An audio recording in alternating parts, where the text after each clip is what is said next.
할렐루야. 예, 우리 옆에 있는 분들 축복하도록 하겠습니다.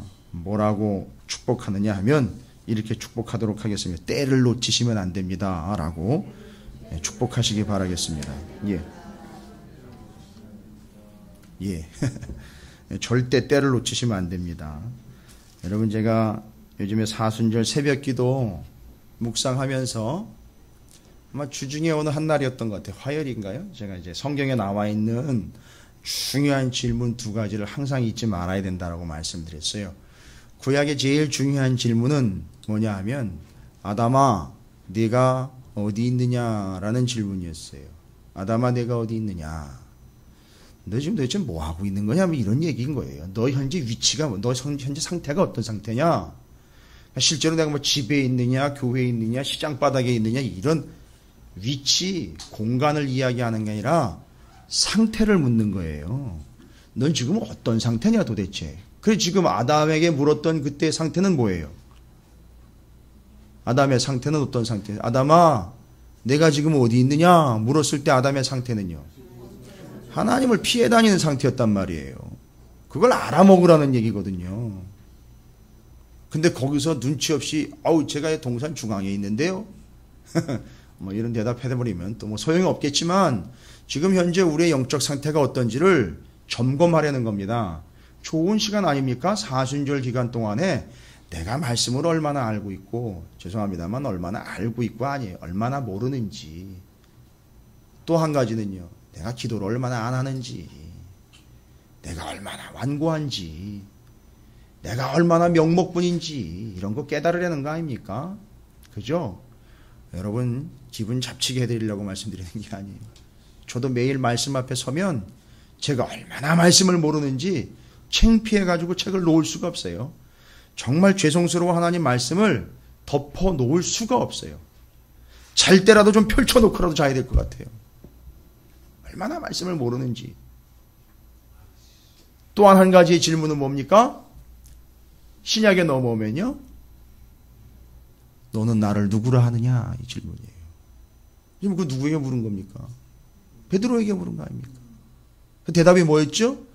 주는 그리스도시요 살아계신 하나님의 아들입니다. 기가 막힌 대답이죠. 뭐예요? 구원받았다는 거죠. 그 질문은, 그 대답에 대해서 예수님이 아주 명쾌하게 얘기했어요. 끝내주는 대답이다. 어떻게 질문도 끝내주는 질문이지만 대답은 어떻게 더 끝내주냐? 내가 현재 구원받은 게 맞느냐 이거예요. 지금 내 상태가 어떤 상태라는 거죠? 구원받은 상태가 맞느냐 아니냐를 늘 점검해 보라는 걸 두 가지 질문으로 확인해 봅니다. 구약에서는 늘 우리는 지시할 땅을 생각했어야 돼요. 그죠? 아브라함 때부터 지시할 땅, 보여준 땅, 그거예요. 그래서 가나안 땅, 약속의 땅 아닙니까? 신약에 넘어오면은요, 땅 끝까지 가라 그러지 않았습니까? 여러분 항상 그걸 의식하시고 사십시오. 지시할 땅, 거기가 땅 끝이에요. 근데 이 출발도 안 하고 있으니 이거 어떻게 답답한 얘기예요. 여러분한테 드리는 말씀이 아니에요. 다 우리의 현실이 지금 그런 상황이니까 참 고민되는 거죠. 여러분, 이 예레미야 애가에 넘어오면 정말 애간장이 녹아내리는 예레미야의 눈물이 뚝뚝 떨어지는 걸 볼 수 있어요. 여러분 보이세요? 저는 보여요. 예레미야 애가를 들치면 예레미야의 눈물 자국이 뚝뚝 떨어져 있는 게 보여요. 옛날에 제가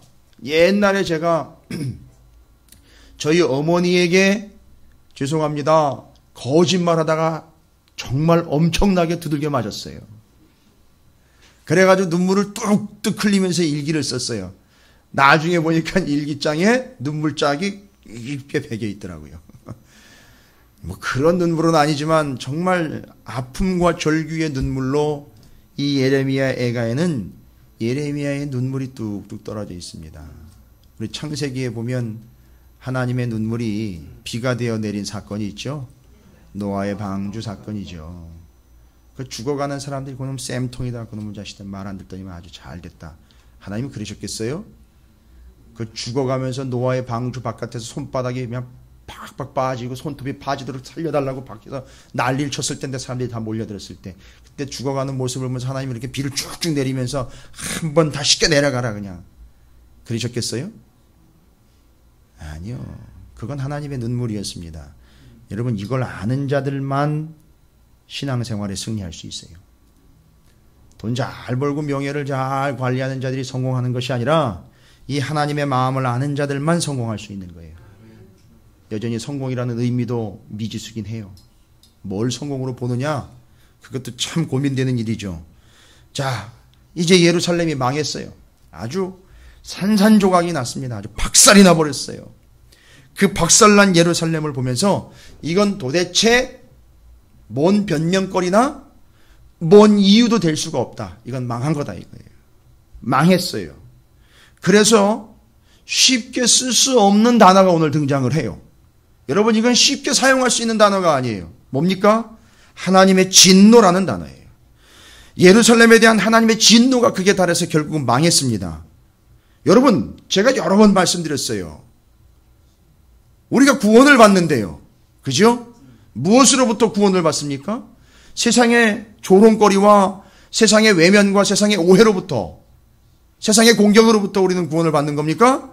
아니요. 정확하게 이야기하면 성경에 무엇으로부터 우리는 구원을 받는 거냐 하면 죄된 존재로 계속 가다가는 그 죄로 인하여 뭐가 임합니까? 하나님의 진노가 임하는 거예요. 우리는 그 죄의 사망이요. 결국 그 죄로 인하여 하나님의 진노, 그것이 임하면 우리는 완벽하게 망하는 겁니다. 회생 불가예요. 그거는 하나님의 진노는요. 심각한 거죠. 그래서 로마서 5장 9절에 이렇게 얘기를 해요. 그러면 이제 우리가 그의 피로 말미암아 의롭다 하심을 받았으니 더욱 그로 말미암아 진노하심에서 구원을 받을 것이니. 그렇죠. 그 피로 의롭게 된 우리는 무엇으로부터 진노함을 받느냐면 그 피로 인하여, 예수의 피로 인하여 하나님의 진노하심으로부터 구원함을 받는 거예요. 그리고 이제 한 가지 더 추가적으로 말씀드리면, 이제 요즘에 로마서를 묵상하지만 하나님의 진노로부터 구원을 받는 것이요, 무엇을 위하여 구원을 받는다 그랬습니까? 다 포인트는 하나님이에요. 나한테서 뭔가 근거를 찾으려고 하시면 안 돼요.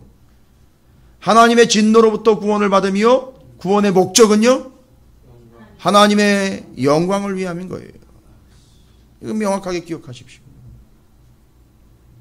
예레미야가 오늘 말씀에는 바로 그 하나님의 진노가 기록이 되어 있어요. 와, 이거는 어마어마한 상태입니다. 여러분, 여기 앞에 나와 있는 이 사람으로부터 시작을 해서 저 잠옷실에 있는 아이들에 이르기까지 앞에 앉았던 뒤에 앉았던 젊었던 연세가 있던 없던 어리던 한 사람도 예외 없이 우리 존재 자체는 하나님의 진노의 대상일 수밖에 없어요. 그런데 감사하게 그 진노를 피했다는 게 우리의 감사거리죠. 로마서에 의하면 바로 예수 그리스도의 피로 말미암아 그 진노로부터 구원을 받았다라고 이야기를 해요. 여러분, 이 사실을 잊지 마십시오. 그래서 너는 나를 누구라 하느냐는 이 질문에는요, 나를 하나님의 진노로부터 구원시켜준 예수 그리스도입니다 라는 질문이 명확하게 새겨져 있어야 되는 거예요. 누가 물어보면 다 대답해야 되는 거예요. 오늘은요, 어떻습니까? 그 진노요. 예레미야가 5장 22절에도 주께서 우리를 아주 버리셨사오며 우리에게 진노하심으로 그 진노하심이 참으로 크시니이다, 이렇게 기록을 했어요. 여러분, 무시무시한 하나님의 진노가 소개되고 있습니다. 근데 하나님의 진노가 아주 맹렬하게 부어지는 예루살렘의 모습을 오늘 본문에서 소개를 하고 있는데, 하나님 나라, 제사장 나라를 이해 못하면 이 구절은 죽었다 깨어나도 이해를 못해요. 2장 1절에 보면 슬퍼다 주께서 어찌 그리 진노하사. 여러분, 화가 나면 어떻게 되는 거죠? 요즘에 화가 나가지고선요, 이유 없는 살인도 나타나고요. 차를 타고 가다가 이유 없이 갑자기 차를 세워가지고 달려들어가지고 차를 부수고, 이유 없는 살인, 이유 없는 폭력들. 근데 물어보니까 뭐라고 대답을 해요? 갑자기 화가 치밀어 올라서. 근데 여러분, 하나님의 진노는 그런 진노와는, 그런 화와는 개념이 다릅니다. 여기에 하나님께서 진노하셔서 어떤 일이 발생되는지 일반적이지 않아요. 딸 시온을 구름으로 덮으셨는가? 진노하셔가지고 구름을 덮으셨대요. 여러분 구약 성경에는 이 구름이라는 말이 일반적으로 뭐와 연결이 돼서 나오죠? 그죠? 성막 위에 하나님의 구름이 있다는 얘기는 하나님이 임재하시는 중이란 얘기예요.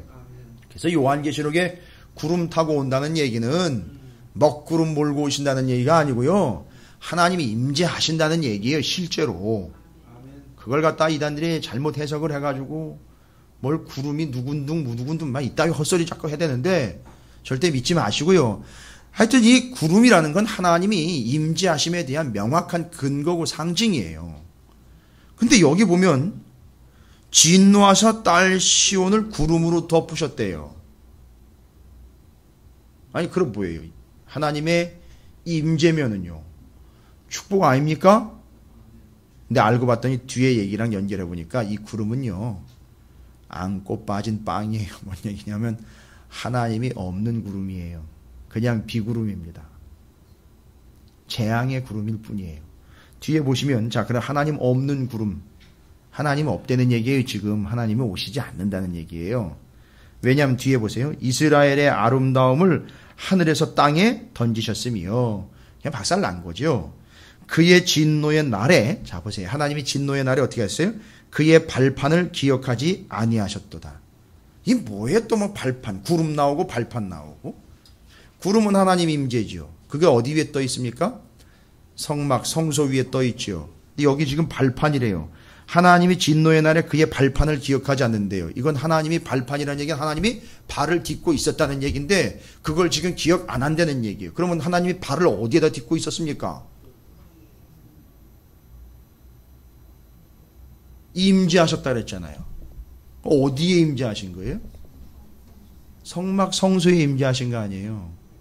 여러분 언약궤의 모양을 보면 언약궤를 들고 움직일 수 있도록 양쪽으로 봉이 달려 있죠.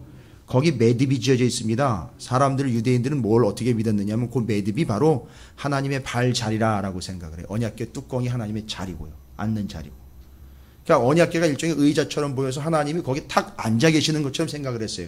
그리고 그 발이 디뎌지는 자리가 그 뜰채의 봉에 양쪽에 매듭이 탁 두 개가 이렇게 돼 있어요. 나중에 예전에 한번 보신 그 언약궤에 그 모양이 나와 있습니다.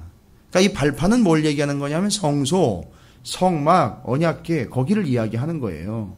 그런데 뭐라고 얘기해요? 하나님이 진노하셔서 그 발판을 기억하지 아니하셨다. 나 거기 없다는 얘기예요. 그러니까 빈 구름, 난 거기 있지 않음, 난 떠났음. 오케이, 빈 공간 돼버린 거예요.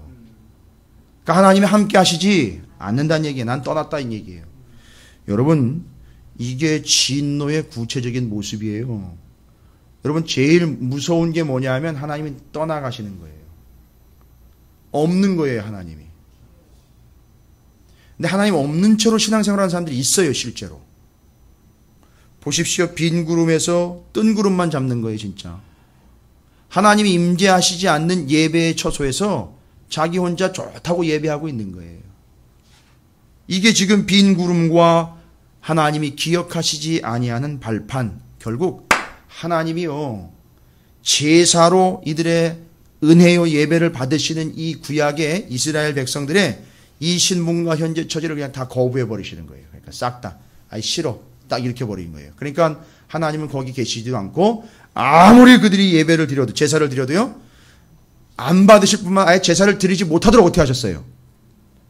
나는 너희들 따위가 드리는 예배는 받지 않는다. 그 제사는 내가 받지 않겠다 해서 아예 제사조차도 못 드리게 어떻게 하셨죠?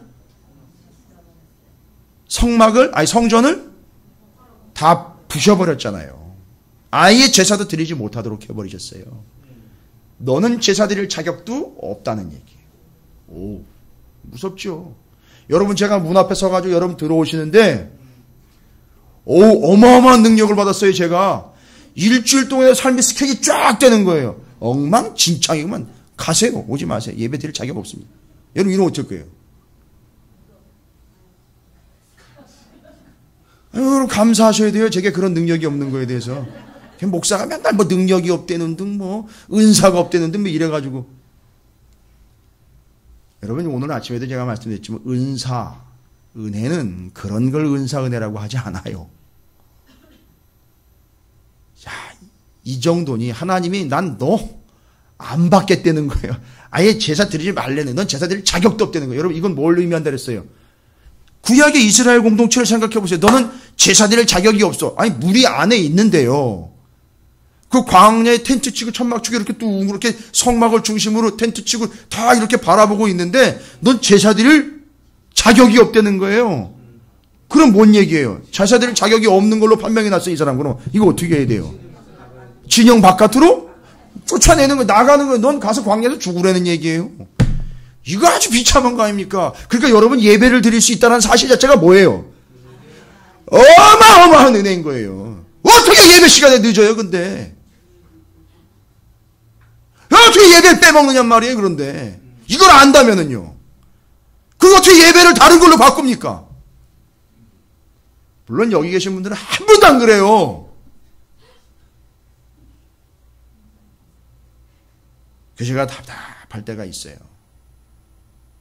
개인적으로 사람에 대한 감정이 아닌 어떻게 하나님이 예배할 수 있도록 도와주시고 받아주시고 용납하신 이 사실을 묵사발을 만들고 예배를 경홀히 여기며 소홀히 여기냔 말이에요. 그건 누구를 소홀히 여기는 거나 마찬가지. 난 뭐 죽어도 괜찮습니다. 이런 식인 거예요. 결론은.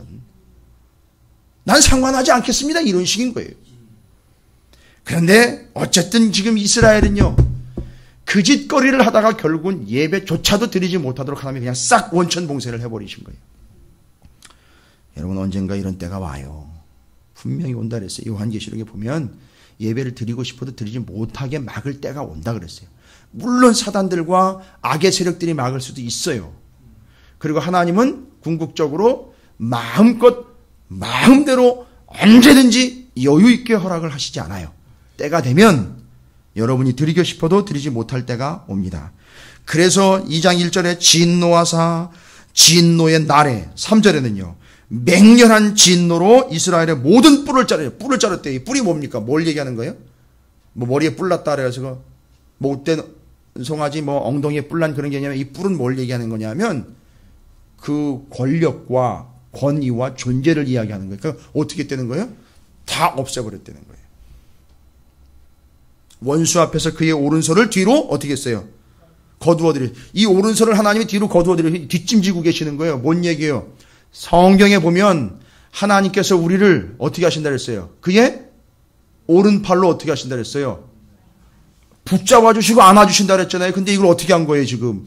뒤로 거두어 들이신 거예요. 뭐 하는 겁니까? 예, 낭떠러지기에서 떨어져도 손을 뻗지 아니하시고 그냥 쳐내버려 두시는 거예요. 그래서 신약 성경에 보면 하나님의 진노하심의 결과가 뭐냐? 그냥 쳐내버려 두시는 거라고 얘기했어요. 그래서 하나님이 진노하셨기 때문에 그를 어떻게 한다고요? 그냥 쳐내버려 두는 거예요. 진노하심의 결과예요. 저라, 이게 이제 하나님의 진노입니다. 아, 이 얼마나 하나님이 맹렬하게 진노하시는지, 이제 진노가 임한 결과가 예루살렘이 망한 거예요. 이제 완전히 무너진 겁니다. 그럼 구체적으로 하나님의 진노가 어떤 것인지 이제 애가가 보호해주고 있습니다. 하나님이 어떤 식으로 진노하셔가지고 진노의 결과들이 나오고 있어요. 하나님이 진노하시면 이런 모습으로 나타나요. 하나님이 진노하시면 이런 현상들이 나타난다고요. 여러분 유념해 보시기 바랍니다. 하나님이 진노하셨어요. 진노하시면 곧 그냥 화를 내시는 그냥 단순함이 아니라 감정 표현이 아니라 하나님의 진노는 곧 멸망과 직결되는 거예요. 끝나는 거예요. 구원받지 못함이라는 결론이 나와요. 이건 심각한 결론이죠. 단순히 그냥 망했다 내지는 뭐 절단났다는 의미가 아니에요. 구원과 직결된 진노는 곧 멸망이라는 거예요. 하나님의 진노의 모습은요. 첫 번째, 하나님은 어떻게 진노를 하셨길래 구체적으로 표현된 모습이 오늘 본문 중에 첫 번째 하나님의 원수같이 됐다는 거예요. 아니 구원자이신 하나님이 진노를 당하는 이들의 입장에서 보면 하나님 뭐처럼 다가오는 거예요? 원수처럼 다가오는 거예요. 원수는 뭐하러 다가옵니까? 우리의 원수들은 우리를 망하고 죽이게 하려고 들어온다는 얘기 아닙니까? 근데 하나님이 그렇게 다가온다는 거예요. 아니 구원자 하나님이 우리에게 원수처럼 다가오는 거예요. 무섭게 다가오는 거죠. 이건 뭐 거의 끝났다고 보면 돼요. 4절, 5절에 그렇게 나와 있죠. 4절, 5절. 원수같이 그의 활을 당기고 대적처럼 그의 오른손을 들고, 아니 뒤로 오른손을 뒤로 감추셨더니만 뭐 하려고 뒤로 감추셨나 하더니 뒤에 딱 감추고 있다가 오른팔을 갑자기 들었는데 오른손을 들고 서서 눈에 드는 아름다운 모든 사람을 어떻게 했어요? 그 손으로 죽이셨다는 거예요. 아, 이게 누가 하는 짓이에요? 이게 원수들이 하는 짓인데 하나님의 원수처럼 다가오는 거예요. 여러분, 오해하시면 안 돼요. 이건 하나님이 원수 같은 게 아니라 이스라엘이 하나님에게 원수가 됐던 거예요. 그 결과예요. 이건 부정을 할 수가 없어요. 미안한 얘기지만 이스라엘이 이런 표현을 내뱉는다면 반드시 그 옆에선 콕 찍어줘야 돼요. 상처에다 소금 뿌리듯 반드시 해줘야 되는 거예요. 어쩔 수 없어요. 하나님이 원수 같은 게 아니라 니들이 실제로 하나님에게 원수가 되어버린 결과다. 이거 얘기하는 거예요. 그러니까 하나님의 진노와 심판이 마치 원수가 쳐들어와서 우리를 멸망시키려고 하는 것처럼 느껴지는 거예요. 원수처럼 진노하시고 멸하시는 게 그 진노의 모습으로 비추어주고 있어요. 6절과 7절을 보실까요? 그 진노의 결과의 모습으로 우리에게 어떤 현상들이 나타납니까? 이스라엘에게, 남유다 이스라엘 예루살렘에 주께서 그의 초막을 동산처럼 헐어버리시며, 그 초막이 뭐예요? 초막. 초막절, 77절. 그 초막은요, 성막. 이 하나님께 예배했던 그 제사의 장소인 성막, 초막, 뭐예요? 헐어버리셨고, 뭘 폐하셨어요? 절기요. 절기에는 뭐 하는데요, 이스라엘이? 제사, 구약 성경에서 절기 때마다 어떻게 해요? 어디로 가서요? 성막이고, 나중에는요, 다윗이 성전을 졌잖아요. 이제 솔로몬이 성전을 졌잖아요. 예루살렘 성전이. 그러니까 성막, 성전 다 맞는 거예요. 성막에서 제사 드렸던 게 그대로 넘어와서 이제 하나님의 이름을 두려고 택하신 그 예루살렘의 성막에 하나님께서 언약궤를 놓고 그들이 예배하고 제사할 수 있도록 성전을 또 지었으니까요. 그러니까 성막, 성전 다 마찬가지예요. 근데 거기서 뭐 한다고요? 원래는 거기서 뭐 하는 겁니까? 절기를 지킬 때마다 뭐 해요? 제사를 드려요. 그렇죠? 절기를 지키며 제사를 드립니다. 그러면 그 제사를 하나님 어떻게 하십니까? 받으십니다. 절기를 지키며 제사를 드렸을 때 그걸 받으셨다는 얘기는요. 뭐예요? 내가 살았다는 거예요. 여러분, 인정받았다는 게 아니에요. 살았다는 거예요. 내가. 그걸 받으셨다는 얘기는 내가 살았다는 거예요. 만약 그걸 안 받으시면요. 왜 안 받으시면 내가 죽는 거예요? 내가 거기다 잔뜩 뭐 해버렸는데요? 재물에다가 내 죄를 안수해가지고 전가시켰는데 그걸 받아주셔야 내 죄가 없어지는 거 아니에요. 근데 안 받으셨다는 얘기가 도로 가져가. 그럼 나는 뭐가 돼요? 죄인이죠. 그럼 어떻게 되는 거예요? 결론은 죽음이에요. 죄의 삭슨 사망이기 때문에 결국 나도 주는 거란 말이에요. 그러니까 여러분 받아주셨다는 얘기가 얼마나 큰 은혜인지 몰라요. 여러분 오늘 예배를 여러분이 드리면 예배를 받으셨어요. 하나님이. 이건 기가 막힌 은혜예요. 뭔 얘기입니까? 그건 내가 살았다는 얘기예요. 그러니까 매 예배는 이렇게 드리는 거예요. 내 삶을 확인하는 시간이 바로 예배 시간이에요. 이걸 하나님 받으시는 거니까요. 그런데 그 절기를 하나님 뭐 했대요? 폐하셨대요. 뭐예요? 절기 드리지 말라는 거. 그러면 어떻게 되는 거예요? 여러분 생각해 보세요.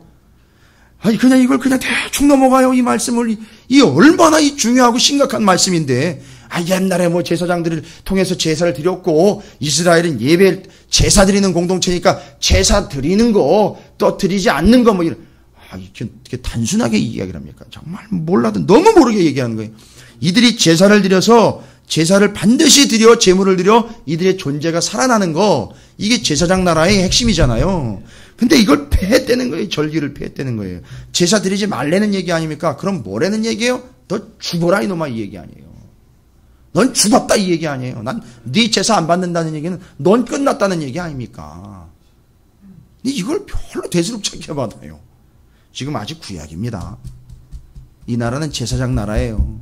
제사로 하나님께 예배 드리면서 자기가 사는 거예요. 이거 안 받으신다는 얘기는 넌 죽는다는 얘기예요. 여호와께서 시온에서 절기와 안식일을 어떻게 했어요? 잊어버리게 하셨어요. 이거 못 지키게 하신 거. 옛날에 이거 누가 이 짓 했느냐 하면요. 신구약 중간시대 때 헬라의 왕 셀루쿠스 왕이 와가지고 율법 지키지 말라고 목에 칼을 들이대고 막 지키지 말라 그랬단 말이에요. 근데 이스라엘 사람들이요, 제사장들이 어떻게 했어요? 날 죽여라 차라리.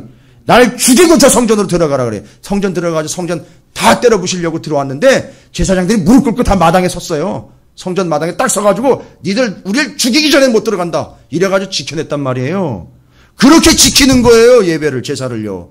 그런데 하나님 뭐라 그래요? 아예 안식일이며 절기며 다 잊어버리게 해서 아예 못 지키게 한다는 얘기예요. 이건 끝나는 겁니다. 그가 진노하사 또 어떻게 했어요? 6절 뒷부분 왕과 제사장을 멸시하셨도다. 아이 중요한 건데요. 제사는 누가 없으면 안 돼요? 제사장이 없으면 안 돼요. 그러니까요. 지금 하나님이 왕과 함께 제사장을 하는 거예요. 그러니까 왕하고 제사장은 동급인 거예요. 아니 동급이 아니라 이 나라 시스템으로는요. 제사장이 오히려 더 중요한 위치에 있어요. 왕도 제사장 나라의 시민일 뿐이에요. 이 왕도 제사장을 통해 하나님께 예배해야 되는 존재예요. 제사장을 멸시했다는 얘기는요. 난 너 인정 안 한다. 그럼 뭔 얘기예요? 이거 이제 뭔 제사를 어떻게 드려요? 제사장도 제사를 드릴 수 없으니 다 끝난 거예요. 지금. 다 끝난 겁니다. 그러니까 총체적으로 남유다 이스라엘의 예루살렘이 망하면서 하나님이 이들이 무슨 짓을 해도 어떤 방법으로도 제사를 드리지 못하도록 원천 봉쇄를 해버린 거예요. 여러분 이 배경이 연결이 되세요? 아니 하나님이 진노하셨는데 고작 이걸로 끝내버리시나? 아주 그냥 칼을 들고 다 난도질을 해대면서 거기다가 TNT 몇백 개를 갖다 터트리는 시원찮을 판인데 그죠? 요즘으로 치면은요 기관총의 곡사포에다가 폭탄에다가 다 들이부어도 현찮을 판인데 하나님의 진노를요 풀어내려면 그런데 모르는 사람들은 그렇게 고작 제사장 무시하고 절기 지키지 말라 그러고 제사 드리지 말라고 그래. 그걸로 하나님이 진노가 끝이야? 근데 보세요. 그거가 전부예요. 그거 안 되면 끝장나는 겁니다. 하나님이 아주 극도로 진노하셔서 제사 드릴 필요 없고 드리지도 마. 뭐 드려봐야 나 받지도 않겠지만 끝났어. 니들은 제사 못 드려. 끝난 거예요. 여러분 이 어마무시한 이 일이 하나님의 진노의 결과예요. 그러니까 예배를 소홀하게 여기는 자들에게는요 이미 하나님의 진노가 있는 거예요.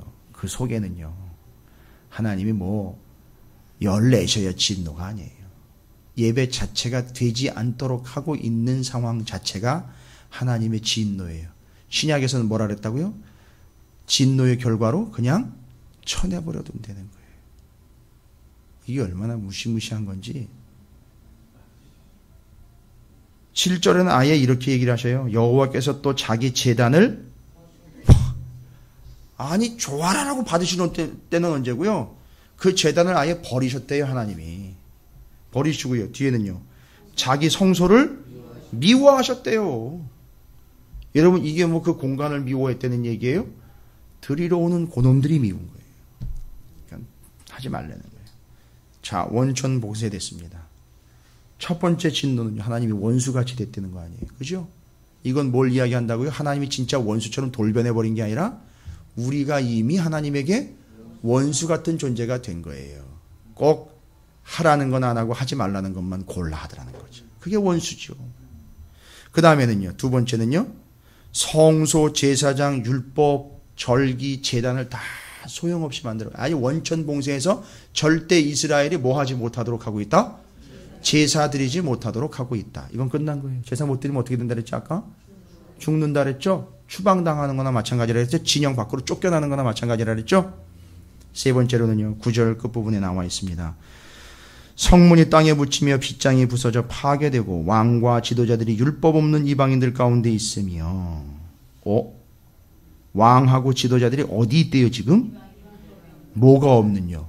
율법이 없는. 이건 무법천지를 이야기하는 게 아니라 율법이 없다는 얘기는 뭐 이게 율법은 누구에게 주신 법이에요? 모세에게 주신 하나님의 말씀이잖아요. 그러니까 말씀이 없는 하나님의 말씀과는 전혀 상관없는 자들에게 붙잡혀가가지고 엄청난 고통을 당하는 거예요. 지금. 이방인들 가운데 있으며, 자, 뒤에 나옵니다. 그의 선지자들은 여호와의 묵시를 받지 못하는도다. 뭐래요? 하나님이 무법천지에다가 처박을 뿐만 아니라 말씀 없이, 하나님이 말씀하시지 않고 말씀도 주시지도 않고 예언도 할 수 없도록 하나님이 전혀 말씀하시지 않는다는 거예요. 여러분, 하나님이 지금 단단히 화가 나신 거예요. 이 모양새로 보면 하나님은 완전히 그냥 단절을 이야기하셨다는 거죠. 말씀이 없어요. 묵시를 받지 못했다는 얘기는 하나님의 말씀이 없다는 얘기예요. 얘기를 안 한다는 얘기예요. 정말 그랬어요. 예레미야가 보니까 어느 누구하고도 얘기를 안 하시더라는 거예요. 하나님이.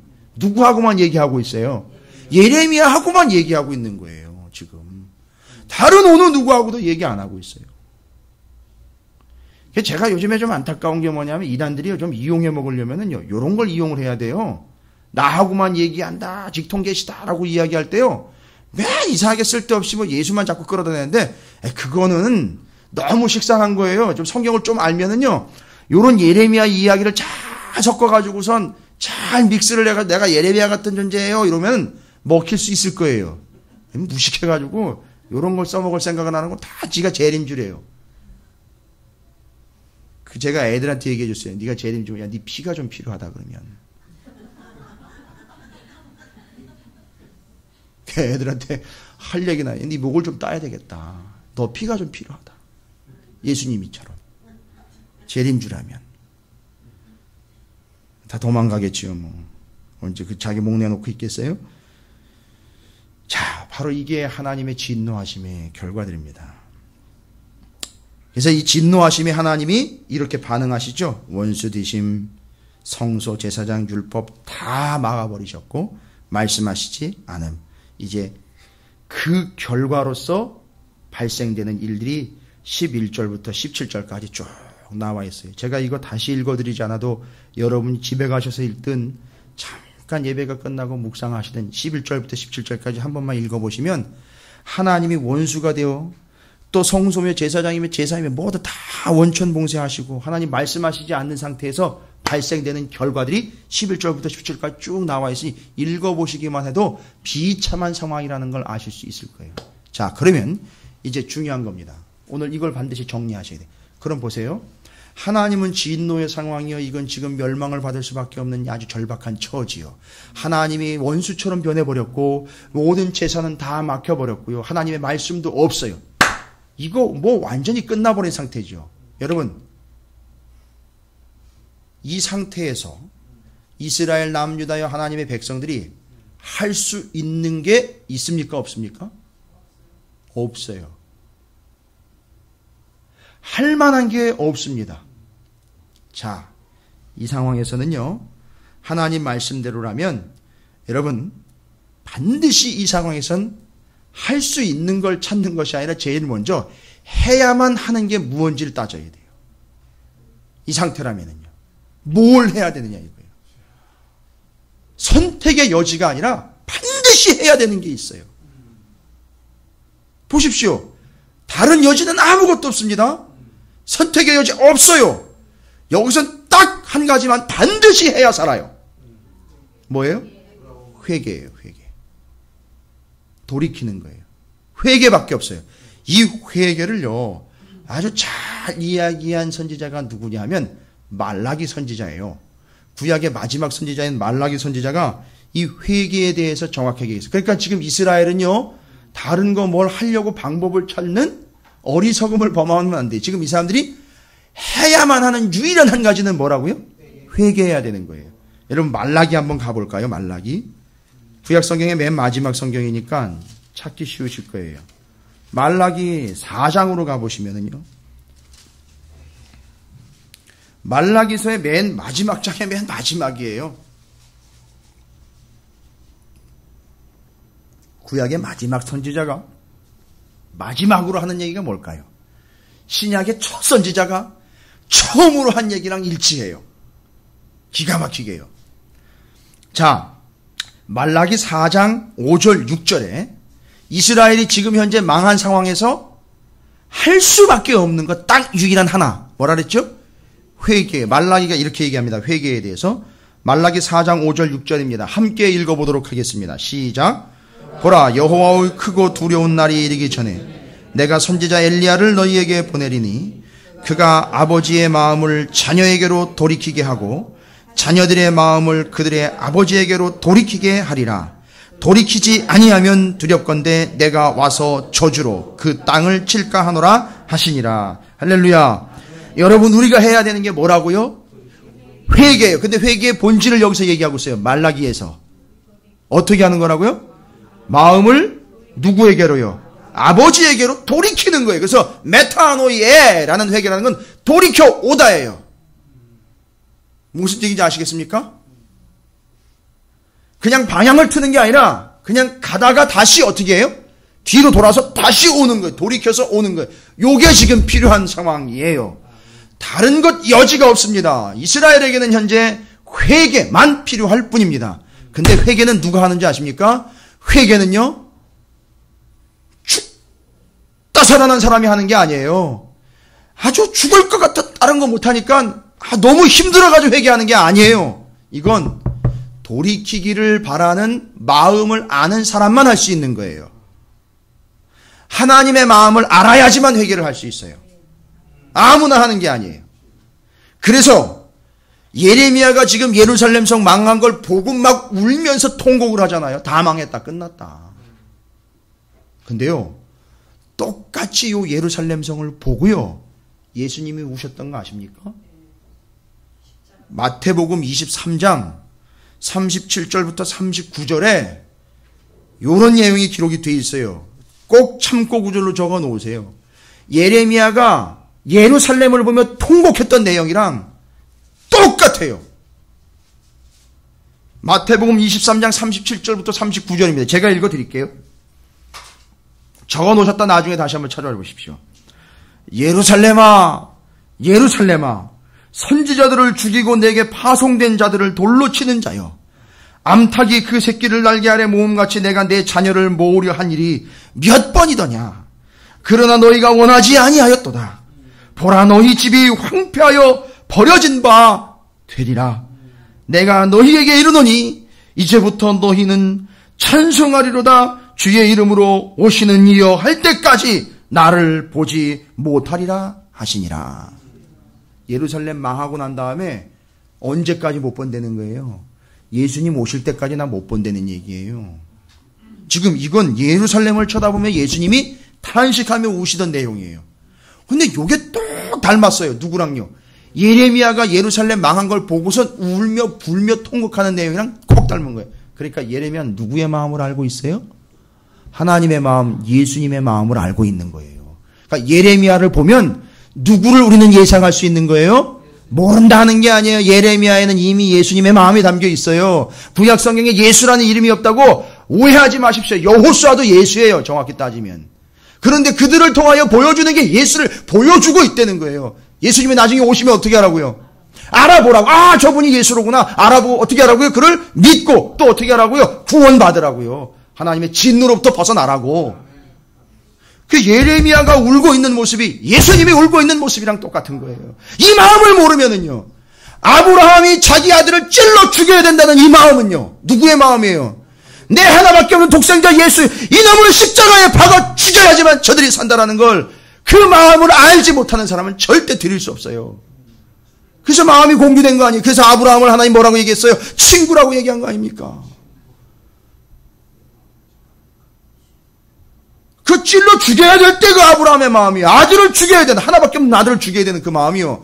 하나밖에 없는 예수를 죽여야 되는 하나님의 마음이요. 똑 닮은 거 아닙니까? 똑같은 거예요. 그러니까 아브라함은 약속을 믿고 갔던 거예요. 아무 소리도 안 하고. 그 마음을 알아야 회개할 수 있어요. 돌아오기를 기다리는 하나님의 마음을 알아야 회개할 수 있다는 거예요. 그래야 돌아갈 수 있다는 거예요. 누가 그렇게 했습니까? 신약에 나와 있잖아요. 비유로 나와 있잖아요. 돌아온 그 아들이 아버지의 마음을 몰라서 못 들어와요. 얄팍한 생각이 아니었습니다. 아주 교활한 마음이 아니에요. 내가 들어가면 어쩔 수 없이 내 아버지는 나를 받아줄 수밖에 없어. 이게 아니라 내 아버지는 너무너무 사랑이시기 때문에 그나마 내가 가도 받아줄 분은 내 아버지밖에 없다 해서 다 들어먹고는 다 거덜난 상태로 들어갔는데 아버지가 나를 받아주시는 거예요. 그런 믿음이 없이 어떻게 들어갔겠어요? 그 둘째 아들이 그렇게 들어온 거예요. 돌아올 수 있다는 거는요, 그 마음을 알아야 돌아올 수 있는 거예요. 여기 예배에 나올 수 있다는 얘기는 하나님의 마음을 모르면 여기 와 있을 수가 없어요. 여러분이 오늘 저녁에 그냥저냥 지내다가 오신 게 아니에요. 이 하나님의 마음이 여러분의 마음에 전달이 되었고 그 마음을 감지했기에 이 자리에 오시는 거예요. 그 마음을 절대 잊지 마시기를 주님의 이름으로 축원을 드립니다. 따라서 그 마음을 안다면 지금 우리가 해야 할 건요 다른 게 없어요. 자기 의를 내세우고 내 덕을 내세우며 내 공을 내세운다는 거 이런 거 다 필요 없는 거예요. 지금 우리에게 필요한 건 뭡니까? 이제 종교계의 500주년을 맡고 있는 이 한국의 교회가 해야 될 일은 뭡니까? 회개밖에 없어요. 이게 하나님 마음을 안다면 지금 회개로 돌아가야 되는 거예요. 말씀을 안다면요 지금 정확하게 말씀이 다 일러주고 있어요. 지금 우리가 뭐 해야 될 때라는 걸요 말씀이 알려주잖아요. 회개해야 될 때라는 걸 알려주는 거 아닙니까? 이거 말씀을 붙잡지 않으면 모르는 거예요. 그 말씀이 일러주고 있어요. 우리는 지금 회개해야 될 때다. 여러분 반드시 지금 우리가 해야 하는 건 뭐죠? 회개입니다. 이제 그 다음이에요. 유일하게 할 수 있는 게 있어요. 이제 회개하면서 유일하게 할 수 있는 게 있습니다. 우리가 유일하게 할 수 있는 거.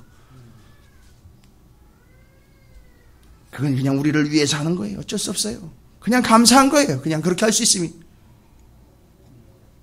여러분 오늘 말씀에 예레미야가 2장 18절 19절을 보세요. 여러분 우리가 지금 반드시 해야 하는 게 뭐죠? 말씀에 의해서 확인됐죠? 회개죠. 근데 우리가 이 회개라는 걸 알아내면 이제 우리가 유일하게 할 수 있는 게 한 가지 있어요. 그것도 말씀을 모르면 몰라요. 말씀이 이야기합니다. 반드시 해야 사는 것 회개요. 그런 자들이 할 수 있는 유일한 한 가지가 있습니다. 뭡니까? 18절 19절이에요. 뭐 하는 거예요 지금 이게? 기도하는 거예요. 지금 우리가 할 수 있는 건 뭐밖에 없어요? 기도밖에 없다고 짜증내지 마세요. 기도할 수 있는데 왜 걱정하십니까? 누가 기도 막아요? 지금 우리가 유일하게 할 수 있는 게 뭐라는 거예요? 기도라고요. 반드시 해야 되는 건 뭡니까? 회개예요. 그럼 회개랑 기도랑 뭐 따로따로 가나요? 아니요. 다 같이 가는 거예요. 지금 동시에 이루어지고 있습니다.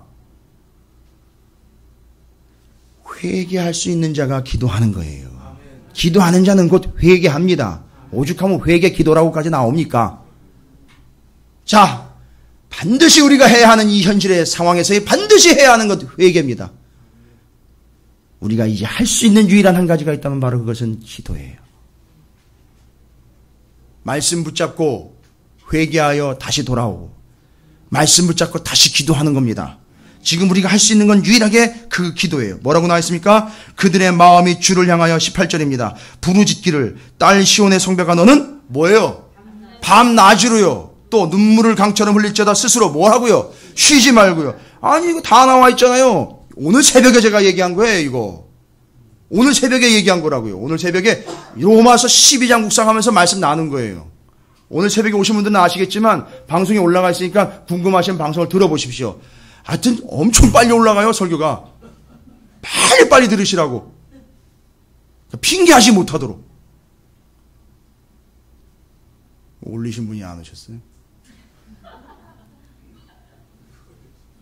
바쁘신 모양이에요. 근데 봐세요. 오늘 12장 오늘 새벽 본문에 뭐라고 나와 있느냐 하면 기도에 로마서 12장 12절에 나와 있어요. 기도에 항상 힘쓰며 라고 나와 있어요. 데살로니가 전서 5장 16절부터 18절 여러분 잘 아시는 말씀이에요.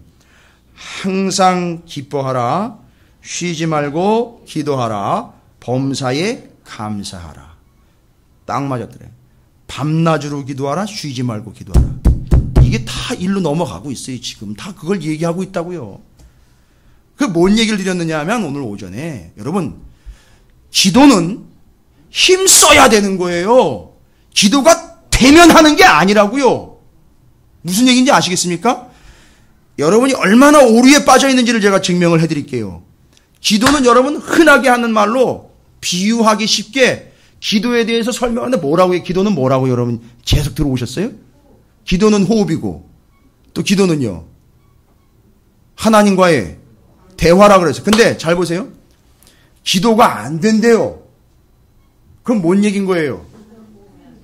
호흡이 안 되는 거죠. 호흡이 안 되면 어떻게 해야 돼요? 아니 죽이면 어떻게 해요? 그래도 살려야죠. 인공호흡기 달아야죠. 그죠? 그 다음에는요. 기도는 대화래요. 근데 거기다 대고 뭐라 그래요? 기도가 안 된다는 얘기는요. 하나님과 대화가 안 된다는 거야. 참 하나님 답답하네. 말귀를 못 알아듣네. 나랑 수준이 안 맞아가지고 내가 대화할 수가 없다는 거야. 여러분 이런 망발이 어디 있습니까? 여러분 기도는 되면 하는 게 아니에요. 분명히 얘기하고 있어요. 기도는 항상 힘 쓰라 그랬어요. 그러니까 기도하면 힘 빠지게 돼 있어요. 힘이 들게 돼 있다고요. 기도하면 피곤해지게 돼 있어요. 왜냐하면 힘이 빠지기 때문에. 힘 써야 되기 때문에요. 그러니까 기도는 되면 하는 게 아니라 힘을 써서 해야 되는 거예요. 기도는 되면 하는 게 아니라 되도록 여러분이 해야 되는 거라고요. 아니 기도는요 그냥 하셔야 되는 거예요. 그리고 뭐라고 얘기했냐면 데살로니가전서 5장 16절부터 18절 이건 너무 중요한 거예요. 그러니까 이 사람들이 너무 자기 멋대로 성경을 이해하고 있으니까 제가 다시 한번 설명드린 건데 항상 기뻐하래요. 쉬지 말고 기도하래요. 범사에 감사래. 근데 여기 앞에 조건이다. 항상 쉬지 말고 범사에. 이건 구분이 없다는 얘기예요. 그죠? 근데 항상 기뻐하는 거예요.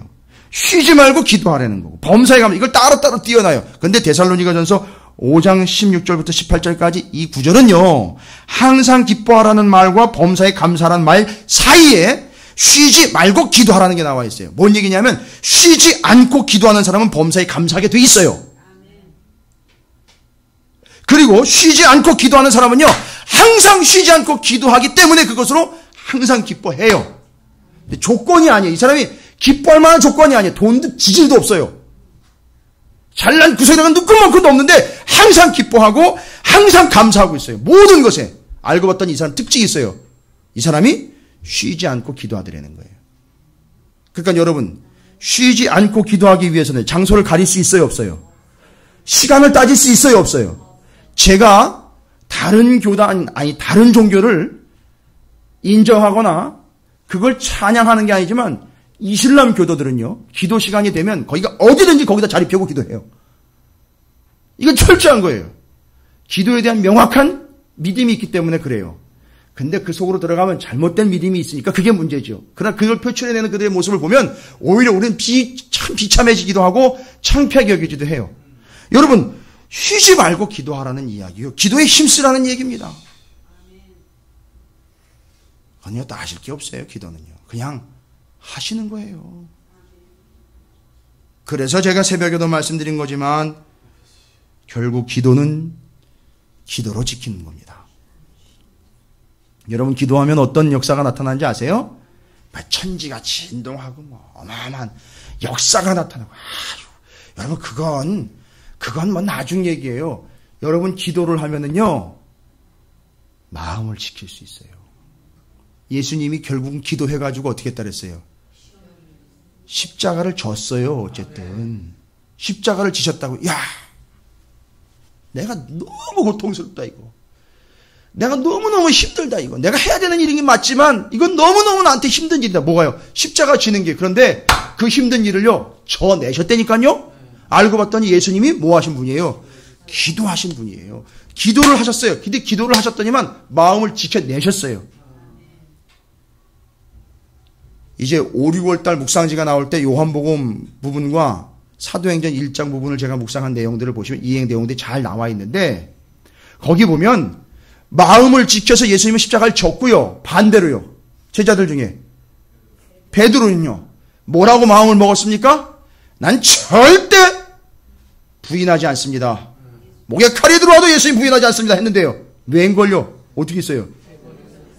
예, 아주 정확하게 빼도 박도 못하게 3번이나 정확하게 부인을 했어요. 그리고 닭이 탁 울어버리죠. 예, 그러니까 지도 우는 거예요. 그 뭐예요? 마음은 먹었지만 마음을 어떻게 했어요?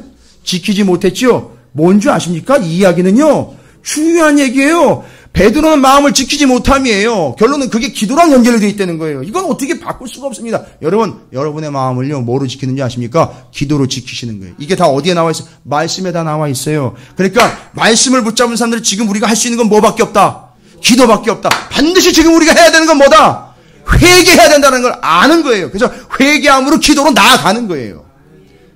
여기서 제가 시편 109편 다윗의 시편을 인용해 드리면서 우리도 좀 이런 존재가 됐으면 좋겠어요. 시편의 다윗의 시편. 다윗은요, 왜 하나님께 인정받아요? 이는 내 마음에 정말 합한 자로다. 내 마음에 너무 쏙 드는 인간이다. 이런 얘기예요. 이런 사람 흔하지 않습니다. 다윗 시편 109편에 1절부터 4절까지 이렇게 기록이 되어 있습니다. 내가 찬양하는 하나님이요, 잠잠하지 마옵소서. 많이 힘든가 봐요. 뭔가 힘들고 어려운 일이 있나 봐요. 뒤에 나와 있네요. 그들이 약한 입과 거짓된 입을 열어 나를 치며 속이는 혀로 내게 말하며 또 미워하는 말로 나를 두르고 까닭없이 나를 공격하였음이니이다. 얼마나 힘들까요? 정말 힘들죠. 지금 마음이 막 번뇌하고 있는 거예요. 근데 다윗의 그 4절 고백은요, 이 세상의 어느 누구의 고백보다도 너무너무 은혜스럽고 정말 능력의 고백이에요. 뭐라고 얘기합니까? 나는 사랑하나 그들은 도리어 나를 대적하니 나는 기도할 뿐이라. 여기서 내가 할 수 있는 건 기도밖에 없습니다 하면서 실제로 이 사람은 기도로 들어갑니다. 그리고 하나님과 교제를 해요. 여러분, 결국 우리는 하나님께로 돌아와 하나님과의 관계를 회복하여 기도의 관계로 깊이 나아가는 하나님의 은혜에 사로잡힌 자들이 되어야 될 줄로 믿습니다. 오늘 예레미야 애가가 우리에게 일러주고 있는 것은 하나님의 진노는 절대 받아서는 안 된다. 그건 멸망이라는 거죠. 따라서 우리가 지금 반드시 기억해야 할 2가지, 우리가 지금 반드시 해야 하는 것은 회개함으로 하나님께 돌아와야 된다는 거죠. 또한 우리가 지금 할 수 있는 유일한 한 가지가 있다면 말씀을 붙잡고 기도하는 것밖에 없다는 거예요. 왜 말라기 선지자는 이걸 얘기했을까요? 회개하여 돌아와 하나님 앞에 나아가는 걸 주님이 처음 오셨을 때 세례 요한이 이 얘기를 했잖아요. 그죠? 예수님이 오셔서 하나님의 나라가 임했다. 회개하라. 천국이 가까이 왔다. 그 나라에 합당한 백성이 되어라.